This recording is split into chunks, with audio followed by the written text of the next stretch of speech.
Hello all, Dr. Shah here again with part 2 of my introduction to the immune system. So in the first part I talked to you about kind of the functions of the immune system and what the immune system does as a whole. And in this video I want to tell you about one of the major kind of branches of the immune system called your innate immunity. So we have a very complex immune system like I told you in the last video, and it does a lot of different things. But if you really think about it from a big picture level, it does things in two ways. One is the immediate protective mechanisms of the immune system, and secondly is kind of the more delayed but more specific protective mechanisms of the immune system. And the first part is called your innate immunity. This is the kind of immune response that occurs non-specifically to anything that's coming into your body, whether it be a virus, a fungi, bacteria.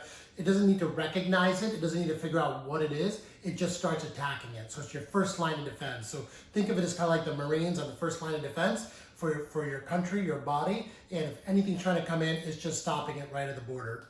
The innate immune system has different components to it. There's the barrier functions of the immune system. So this includes a big picture like even your skin, your gut cells, and there's a few more, and I'll share those with you. And there's also cellular systems. So these are the kind of the soldiers, the cells that fight foreign invaders. And lastly, there's a humoral system, which is basically, humoral means something that's always in your blood, always in your serum.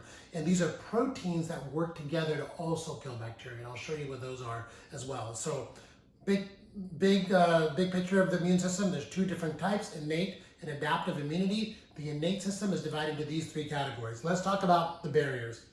So everywhere that there's a potential entrance point of bacteria or viruses that get into your body, we have some sort of chemical or some sort of barrier that's preventing it from getting in. So as you can see in this, lysozyme in tears and other secretions. So lysozyme is an enzyme that can break down foreign invaders.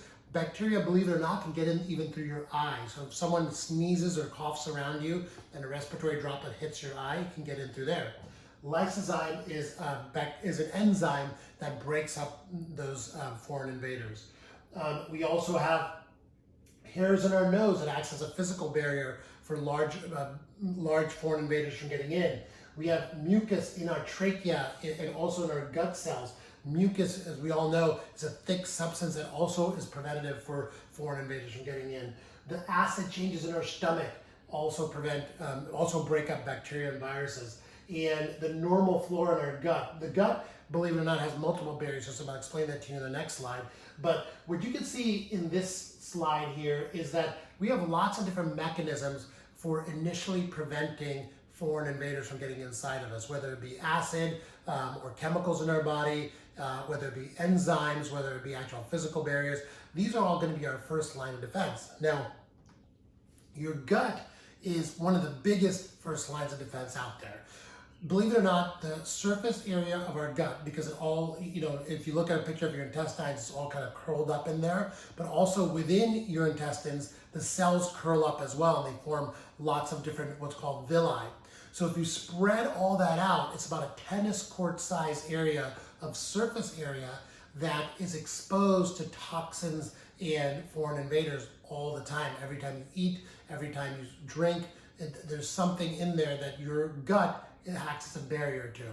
Now, this is a really great slide or graphic on how your gut works. So this is the lumen, or the inside of your gut, and these are the cells of your gut. Okay, these are called enterocytes, and then this is the inside of your body. So this is like your bloodstream.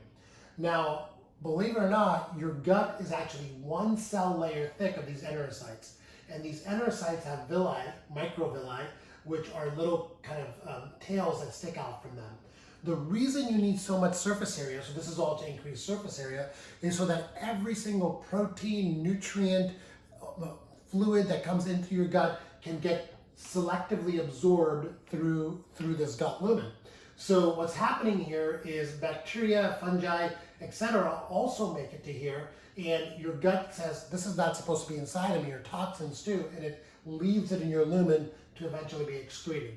Now the problem that occurs here sometimes is sometimes when your gut is not healthy, these foreign invaders can get into your bloodstream, and that's where your immune system or your innate immunity is a first line of defense once it actually gets in.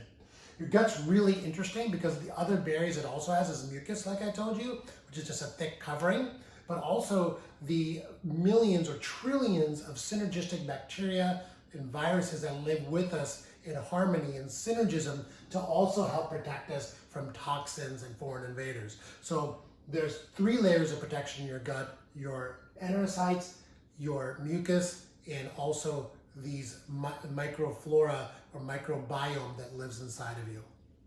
Once those get breached in your gut, things can end up on the inside. And this is where we have cells like B cells and macrophages that come and attack all these toxins as they come in. So let me show you what that is.